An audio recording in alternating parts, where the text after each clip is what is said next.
Hey everyone, this is Brian from Weber Family Lights, and today I'm here to talk to you about really big lights and how to turn this awesome product into an RGB controllable element. Really Big Lights was a Kickstarter project last year in 2015.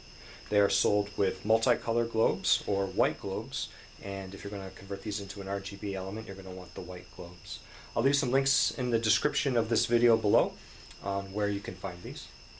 In order to open these up across the top here is a hook with some tabs. The first time you're going to take a pair of needle nose pliers and twist it. After the first time it seems to get unstuck enough that you can do it by hand. And then the hook removes.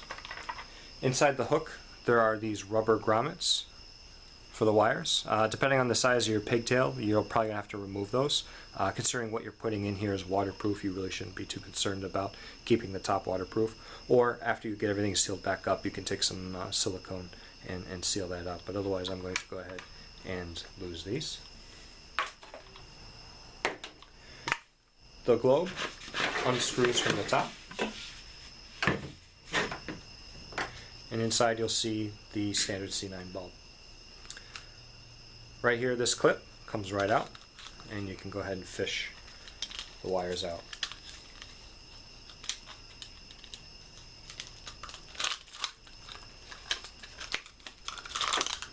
Okay. This is a standard C9 socket, so actually I'm going to be reusing these for my strobe lights, or whatever else you want to do with it.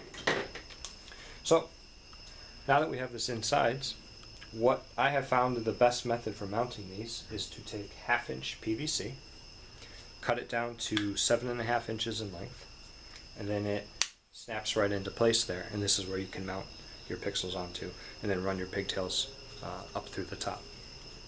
Now, as far as what type of pixels you'd want to use for this, the best looking but worst to work with would be strips. To line them up like that would probably give you the best uniform color, but these are really pain to work with and I would not recommend for that. As far as square nodes, if this is all you have laying around, they would work. You would have to come up with a way to wrap these around and keep them anchored and try to keep it uniform around. Again, not recommended. What I do recommend are the rectangular nodes, and these, with this length, you fit 4 around the circle of the PVC. You could get away with 3 as well, but I found 4 gives you the most uniform coverage. And this is the easiest to mount to the PVC. So, you can see here what I've done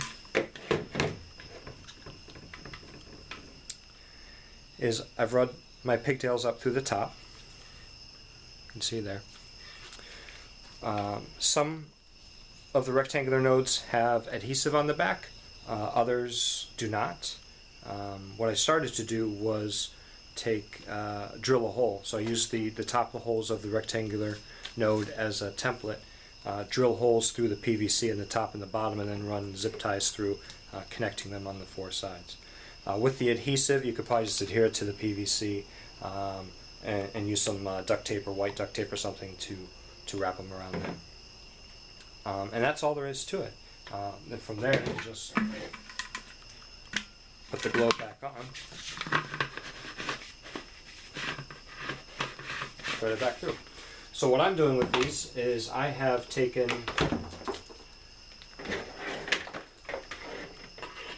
square nodes. I have 4 of them all soldered up together.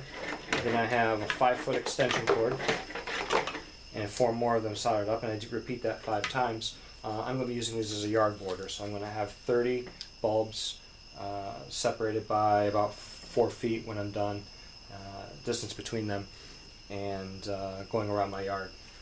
To show you some examples of what some of the sequences look, first I'll put my Falcon into test mode. I'll run through the RGB white pattern. The video probably doesn't do justice how well these things look. With 4 rectangular nodes, there are very few shadows, and it really looks nice. Moving to X lights, do single chases across This is a red on effect with some shimmering, and a butterfly effect.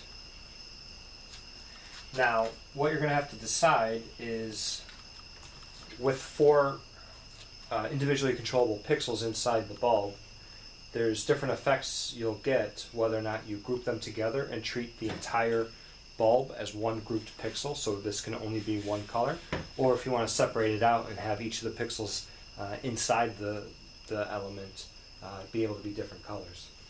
So I'm going to switch up the grouping on my Falcon and then show you what these effects look like without them being grouped, when you can actually see individual colors inside of each bulb. Okay, so now what I've done is, previously these were set up so that inside each bulb, each of the 4 rectangular modules were grouped together as one controllable pixel in the Falcon controller, meaning you did not see individual colors within the bulb. Now I have it set up so that everything is an individual pixel, and so where you can really see the difference in this is in the butterfly effect. So you can see now that the colors are changing within the bulb. So that will allow you to do some pretty neat effects. However, you need to be careful, because if you do a single strand effect, it doesn't look as good, where it is cycling through the 4 pixels in each one and not giving you that kind of consistent single line look that you might be looking for. So you'll have to play around with your controller, figure out what kind of effects you're going to use. And at the end of the day, what I'm going to do is, in X-Lights, create different models that are grouped differently, so that gives me the option to do something like this butterfly effect or other effects where it might be cool to see different colors going around inside the bulb. But you just have to, like anything, just have to play with your controller and your sequences. So that's all there is to it. I really like this product. It's a really neat look. There's nothing else like it that I've seen or anybody else has really seen to get this kind of classic C9 bulb look, and also make it as easy as it is to take it apart and put inside pixels. So those are really big lights. If you have any questions, please let me know. Otherwise, good luck with your holiday season. Take care now.